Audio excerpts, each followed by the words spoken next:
미는 진위의 문제가 아니라 쾌나 불쾌의 문제이다. 그리고 진정한 쾌는 인간의 궁극적 목적이나 세계관과 관련이 있기 때문에 주관적인 가치를 갖는다.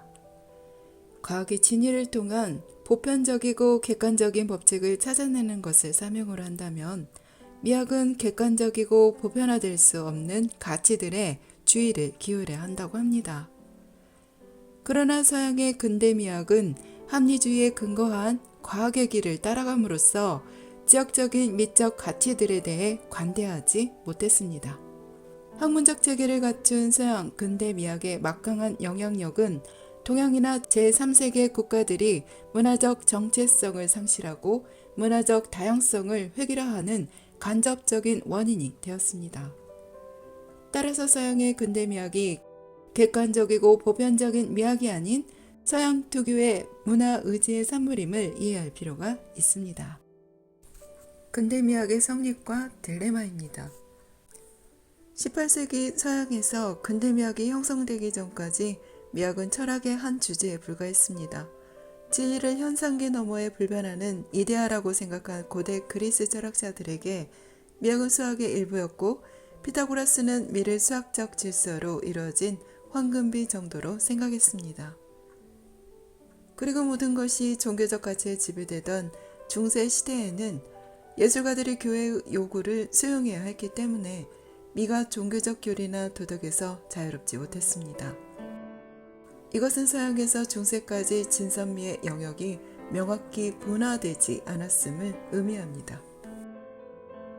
이처럼 수학과 도덕에 속해 있었던 미학은 근대기의 과학의 발달에 힘입어 독립하게 됩니다. 자연을 관찰하고 분석하여 객관적 원리를 찾아내는 과학주의는 이성의 힘과 진보적 믿음으로 근대 문명을 주도했습니다. 서양에서 근대화는 곧 과학화를 의미합니다. 만능 열쇠처럼 간주된 과학주의가 모든 영역으로 확산되면서 다양한 학문들을 낳았습니다. 이러한 학문의 분화가 미의 영역에까지 확산되어 18세기 중엽의 미학의 탄생을 보게 됩니다. 당시 합리주의 사고가 팽배했던 유럽의 철학계는 개념적이고 추리적인 사회 능력과 논리적 완전성을 추구하는 논리학을 높은 차원의 인식 능력으로 여겼고 그에 비해 인간의 감성 능력은 상대적으로 열등한 기능으로 간주했습니다. 이러한 분위기에서 감성의 중요성을 자각한 사람은 독일의 철학자 바움가르텐입니다.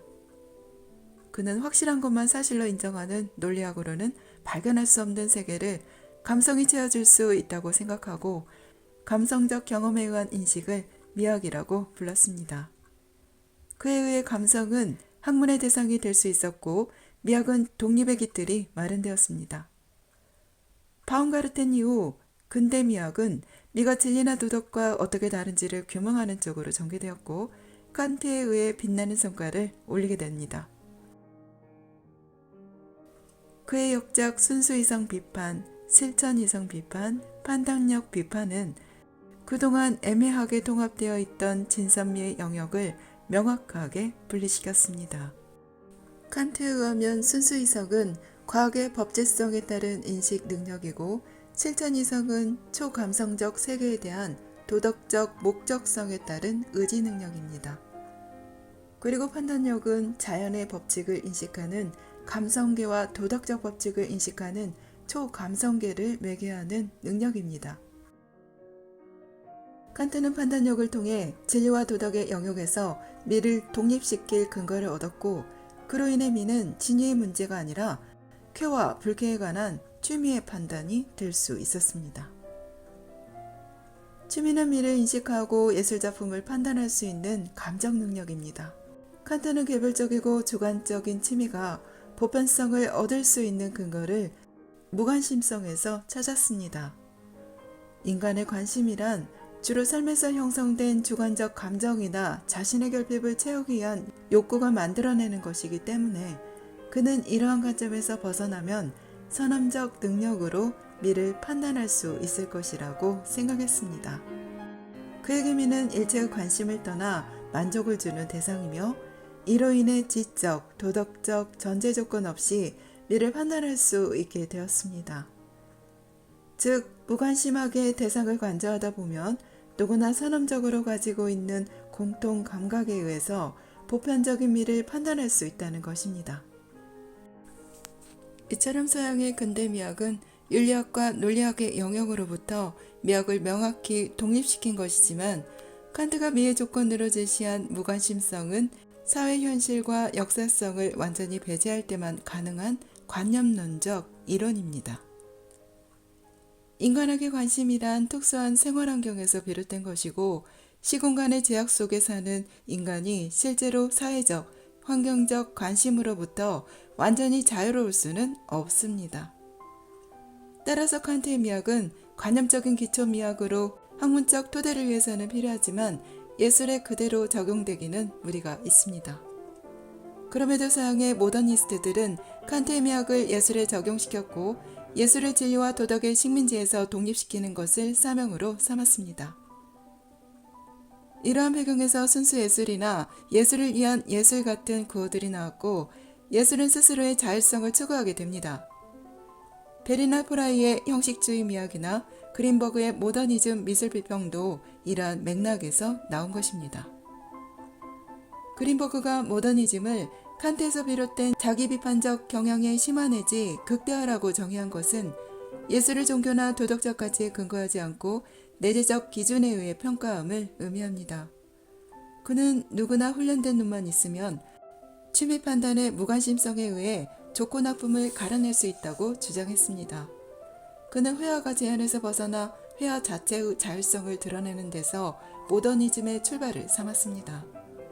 이러한 생각을 따른 화가들은 작품에서 삶에 대한 관심과 내용을 제거하고 작품의 매체나 회화의 표면성에 주목하게 됩니다. 이러한 흐름에서 모더니즘 미술은 삶의 재현에서 벗어나 추상으로 나아갈 수 있었습니다. 무관심성을 향한 모더니즘의 여정은 자연과 인간의 감정까지를 모두 제거한 미니멀리즘에 가서야 종지부를 찍을 수 있었습니다.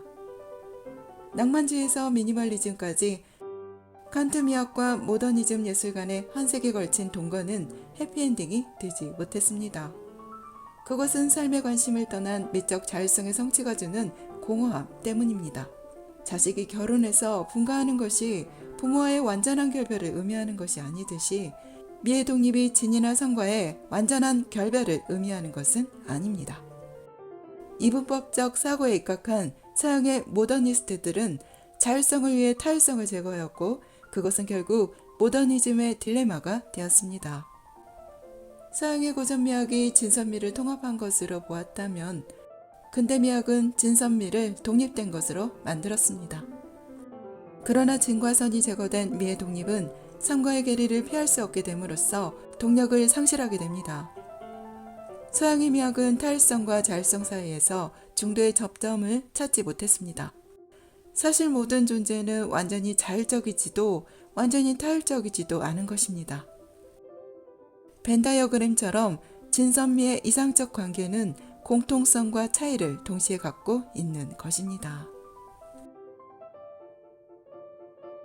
서양, 중국, 일본과의 다름을 논하는 한국의 미학, 비교 미학을 위한 서문 일부 낭독해 보았습니다. 감사합니다.